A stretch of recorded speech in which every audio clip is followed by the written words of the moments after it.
Viewers welcome back to my channel. কি খবৰ আপোনালোকৰ? আশা কৰোঁ চবৰে ভালে, মোৰো ভালে। তো ককাহঁতৰ ঘৰ আকৌ আহি গ'লোঁ। তো ককা মানে বহি আছে ইয়াত, জুই পঢ়াই আছে ইয়াত। এই আমাৰ ককা জুই পঢ়াই আছে। তো এতিয়া বাঁহী বজাই শুনাব আপোনালোকক। তো শুনি ভাল পালে লাইক শ্বেয়াৰ কমেণ্ট কৰি দিব আৰু ন। তো ইয়াত ভণ্টিও বহি আছে, ভাইটি বহি আছে, ইফালে ককা, তাৰপিছত মই ইয়াত পূৰা জুই পঢ়াই আছে আৰু। তো ককা এতিয়া বাঁহী বজাব লাহেকৈ, আপোনালোকে শুনিব, ঠিক আছে? তো তো গাইজ এতিয়া ককাই বাঁহী বজাব, তো শুনকচোন।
তো দেখিলে কিমান সুন্দৰকৈ বাঁহী বজাইছে।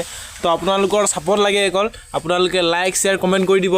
তো অলপ ছাপোৰ্ট কৰক আৰু আগবাঢ়ি যাওক। তো প্লিজ ছাপোৰ্ট কৰিব আৰু আপোনালোকে। তো লাইক কৰক পূৰা।